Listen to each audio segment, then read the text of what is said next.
At this point, KATSEYE feels like fast fashion. They take what's trendy, sell it to a massive audience before quickly moving on to the next trend. Their new EP, Wild, might be the tipping point. In the first half of this video, we will talk about Wild and KATSEYE in general, then we'll break the EP track by track and make sure to stick till the end for my rating out of 5 stars.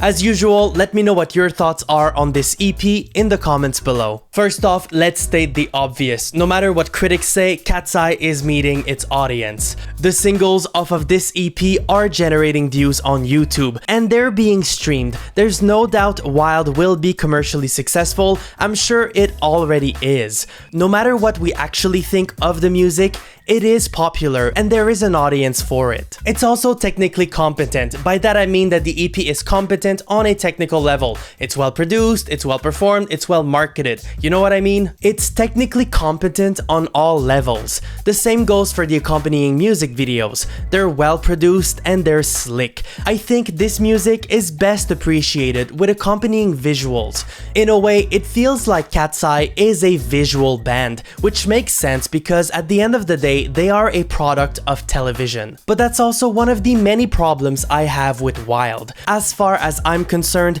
it doesn't have a lot of replay value. As well produced as it is fundamentally a soulless project. It feels mass-produced in a lab for maximum profit. It's not really about the music. At this point in their career, I think many of us are expecting full-length albums from KATSEYE. EPs are cute, but they're not building legacy. Wild has a length of 13.5 minutes. It has a total of 5 songs, most of which are short, which is not unique in the streaming era, but I can't help but to view this as a form of grift. Like, they're selling the vinyl version of this 5-track EP for a premium. They are essentially selling the vinyl pressing for the same price as they would a full-length album, but at the production cost of 5 songs. It's not serious. Why not release an 8-song album and give us a fully realized vision? Probably because KATSEYE is not really about the music. 13 minutes of music is far too short to truly present a fully realized artistic vision.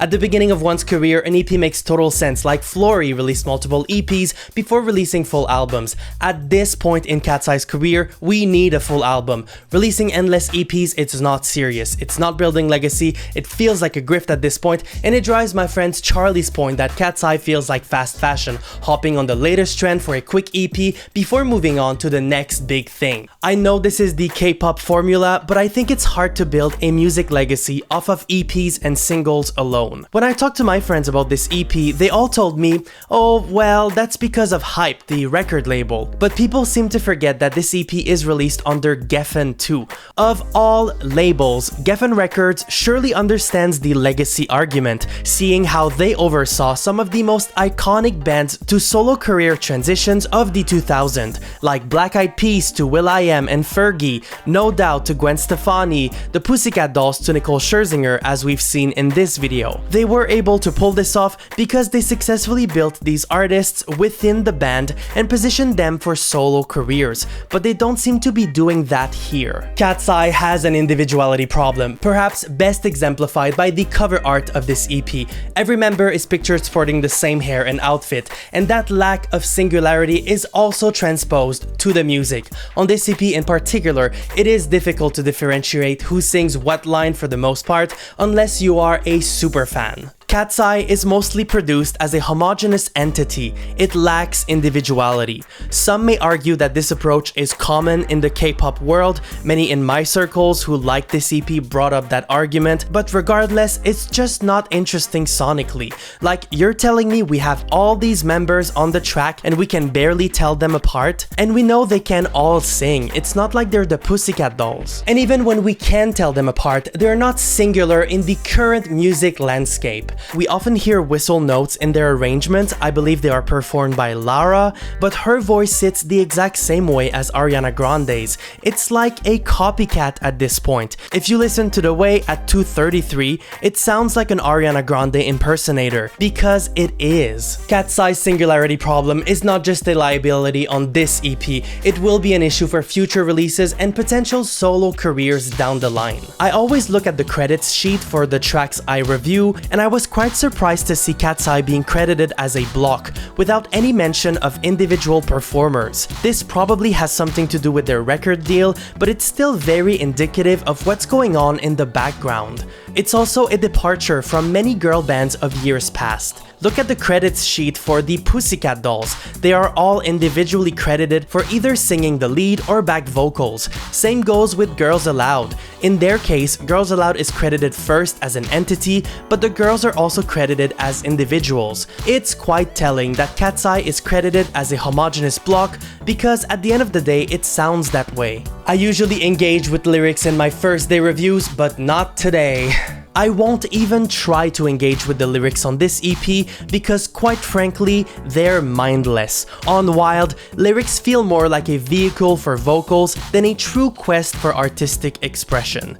They truly have nothing to say. But also, I did not come into this EP thinking they would have anything interesting to say. So I was not surprised in that regard. Like I said at the top of this video, Wild is technically competent. That's not the issue. The main problem stems from the lack of singularity, and it translates as an absence of humanity, as we're about to see in the track-by-track analysis. The EP opens with Pinky Up, and although the visuals are really giving Pop Dynasty, the song itself is a mindless production output. As far as I am concerned, this song has zero replay value. Once I'm done with this review, I'll probably never listen to it ever again. We've heard this sound before, it's so boring at this point. The second track is Animal, and although it's not much more interesting sonically, there's a lot more to say about this track. First off, I find this song very radio friendly. This should not come as a surprise knowing Ed Sheeran wrote that track. He's also credited as a performer, he plays guitar and sings back vocals. This part